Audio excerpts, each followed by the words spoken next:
It's the start of the month again, so it's time for another Diecast update.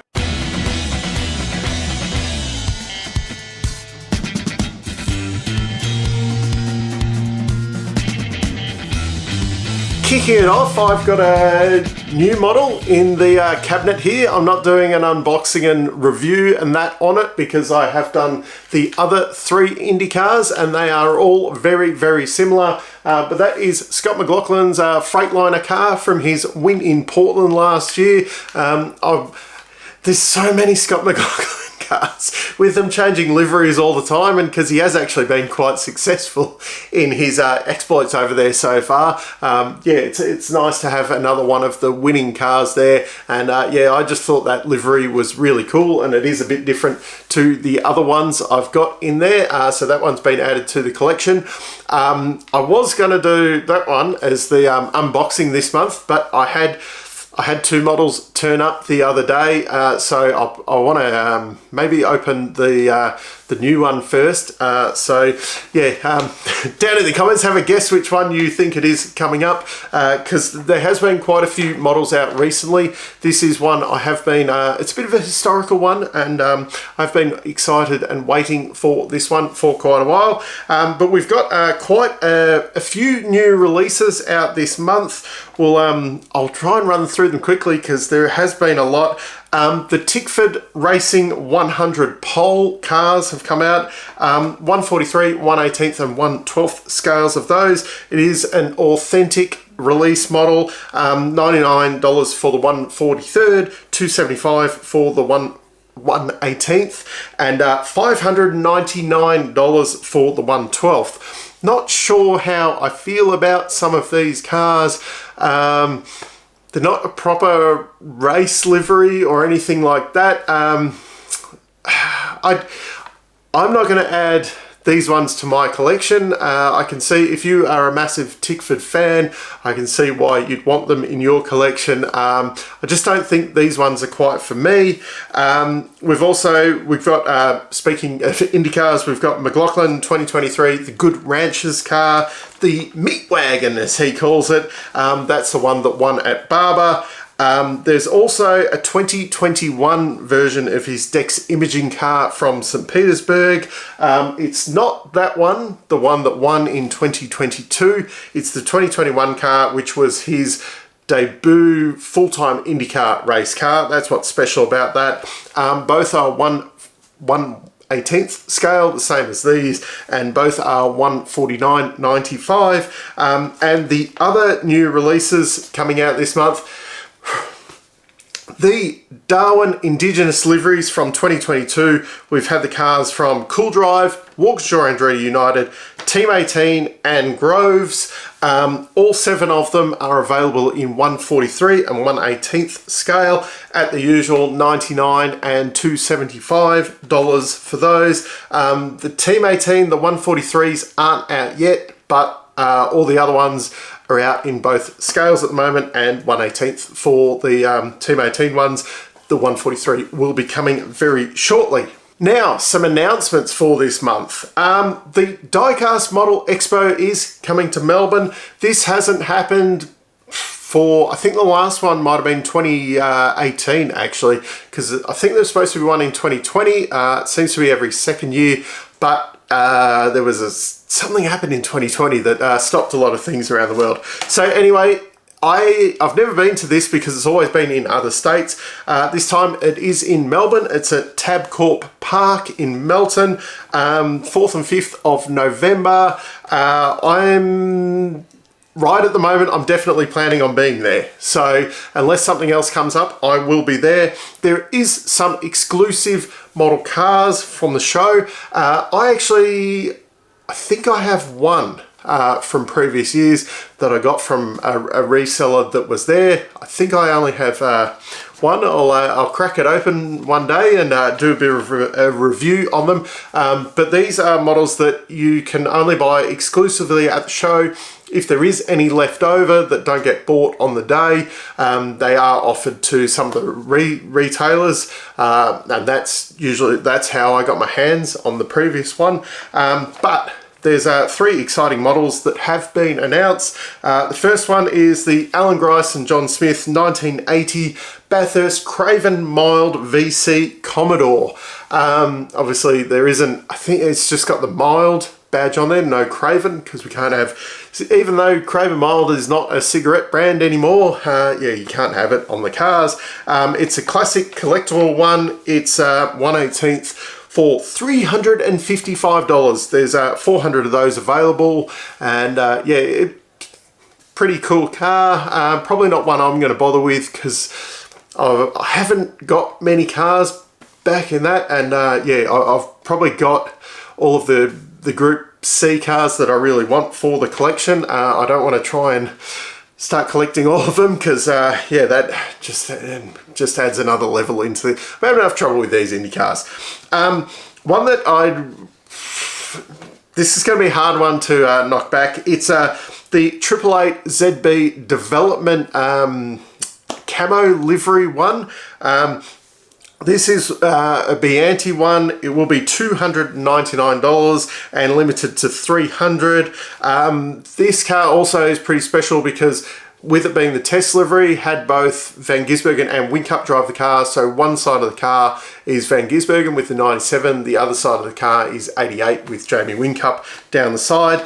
And the final one that has been announced so far, there is some truck models as well, but I don't care about them, so I'm not going to mention them on here. I'm not sure if there's any other supercar related models that will be at the show, but yeah, the final one is from Authentic Collectibles. It's the Will Davison 2018 23 Red FGX from Queensland Raceway that was in the special Milwaukee 12 amp high output livery. $275 for that one. Yeah, I'm not a massive fan of this livery. Yeah, I can see there's probably a lot of people a bit nostalgic about 23 Red Racing and that they finished and all of that. But yeah, probably not one. If I'm going to get one there, it's probably going to be the Triple8 ZB one. But yeah, let me know down in the comments if yeah, you're going to be at the model show.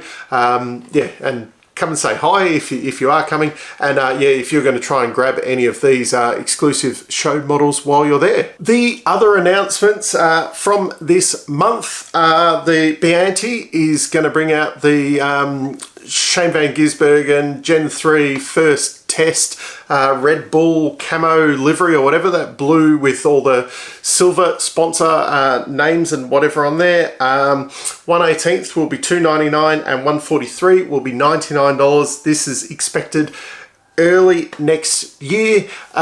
Really cool looking car. Part of me wishes that they actually use this livery for the championship car. Yeah, this is... If I get the ZB at the model show, I would be very tempted to get this one as well to put next to it. Also, another Triple8 car from Bianti. This time they're going back to 2013 and Whincup's first Red Bull championship winning car. It's available in 1/18 and 143. Will be the same, $99 and $299 for those. I'm sure this one was done by Classic back in the day, but it was also when Classic were doing very cut price ones that didn't have a lot of detail and weren't the best quality. So this is probably filling a gap there, bringing back, you know, a highly detailed one to add back into the collection. They seem to have done a few now in 1/12 scale and now seem to be filling in a few of those gaps for the 1/18 and 143 guys as well, which is it is good to see, because it is a little bit disappointing some of the authentic cars next to some of the classic cars next to, say, the authentic ones and the Bianti ones that are highly detailed. That's not saying Classic do a bad job as well. Some of their cars, yeah, absolutely mint, but there was a gap there where the yeah, around that kind of VE days where the price was reflected. They were well priced, but the quality reflected the price, and some of them are a little bit disappointing in there. I'll unbox some of them and I'll show some of the differences in there at some point. Maybe that might be next month's unboxing video comparing some of the differences.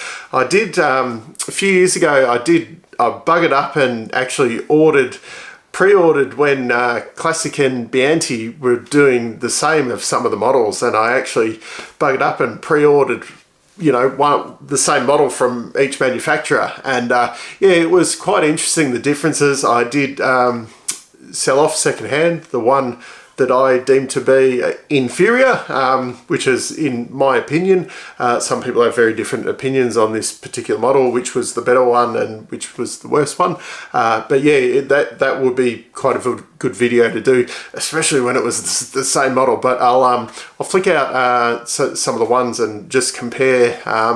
Pretty sure I've got Commodores from each of the manufacturers to compare the pair. The last announcement for this month is from Authentic Collectibles, their Imagination project. Okay, I'm not sure how much I like the idea of like the Tickford 100 poles kind of car. These ones are quite questionable. Now this is hard as well, because I did buy the Perkins VF Commodore, I think it is, when they did it in the tribute livery of the Perkins, I think the 95 Bathurst win. These are following along those lines. So it's called the Imagination Project. The 1/18th versions of all these are $275 for these models. The first cab off the rank is a VF Commodore version of the 2001 Scaife and Richards HRT Bathurst winner. This is where I find this car. This looks really, really cool. I don't have a big version of the 2001 Bathurst winner, so this might be a cool way of getting one for a reasonable price. Then there's also an FGX version of Craig Lowndes' Green-Eyed Monster. Once again, looks really, really cool. I don't have any version of this one. Could be a way of getting myself a Green-Eyed Monster for a somewhat reasonable price. They look cool. Yeah, I really like them. Yeah. I'm not sure if I've got enough room for all these models. There's also a Gen 2 Mustang by Frank Stivala. It's, as you can see, it's a fancy design on it. Not as excited about this one. It's a bit kind of generic for me. And then for $230, there is a version of that Nissan Bluebird, drawn up by Tristan Groves. It looks pretty cool, but once again, looks really cool, but that one definitely not for me. If I was gonna, it would be the classic liveries on a newer version of the car. I do think those HRT and the 00 Motorsport, I think those liveries look really cool on the newer model cars. Yeah, I'm still not sure if I'll get one, but yeah, they do look cool, and I kind of think there is a place for those in the collection, whereas I'm not sure about these other ones. Now, once again, viewers' collections. I've had a great response from you guys out there, so I haven't included everyone yet. I'll bank them up, because I'm sure it will slow down at some point. So if yours isn't shown here and you have sent it in to me, I haven't ignored you or anything. It's just, yeah, this video could go for hours if I include everyone's. But kicking it off, we've got James Chapman, a long-time viewer of my videos. I love this cabinet. I really love the cabinet. Really great way to display the models. He's got a heap of DJR, Erebus and Triple8 cars. I love the way they're all lined up. There's a few random ones sprinkled in there too. The 112s down the bottom, I'm a little bit jealous of those ones, but I'm not sure if I'd be putting them down the bottom. I think I'd have them somewhere in the middle, front and center in the collection. As a highlight piece, that's probably my biggest criticism. Yeah, get those 112s right in the middle there, make them pop in that display there. Next up, we've got Brad Upton. He is a mate of Mick Ball. If you remember from last month, a very, very impressive collection. I think Brad's trying to catch up with him and have a competition of who has the best collection out there. He's only been seriously collecting for 3 years, and this is where he's already at. He's mainly focusing on the old Tiranas and the old Falcon GTs. There's some early model Commodores in there. I really like these kind of collections where they're a bit more like, I find mine's a bit spread out over the generations. I quite a little bit jealous sometimes when they're so focused on, you know, one type of car or one type of generation there. They look really cool, especially all those Falcons together. Yeah, I'm a little bit jealous of this. Finally, we've got Adrian Walter, and due to limited space he's got available to display all the models, this is definitely not his full collection. It's a very impressive collection anyway, mainly focusing on Falcons, and then he's got Scott McLaughlin, ones in there, some AMG Mercedes as well, filling out the collection there, but the main in there is Falcons, and yeah, the big highlight of the whole collection is that 1/12 Scott McLaughlin FGX Falcon Bathurst winner. He does plan on sharing some more photos as he rotates the collection around with what he's got in storage, and he's got a heap of Mad Max cars there that he's planning on building up a diorama with those. But yeah, looking forward to seeing some updated photos as you rotate the collection through there, Adrian. So that's it for this month. Down in the comments, which model do you think I'm going to be reviewing next? What models are you looking forward to? Which ones are the ones announced this month are you looking at buying? And let me know if you're planning on going to the Model Expo. And yeah, keep an eye out for me there, and come and say hi. I should be there. I'm planning on being there at the moment. So yeah, down in the comments. Until next month, I'm still Dave, and I'll catch you later.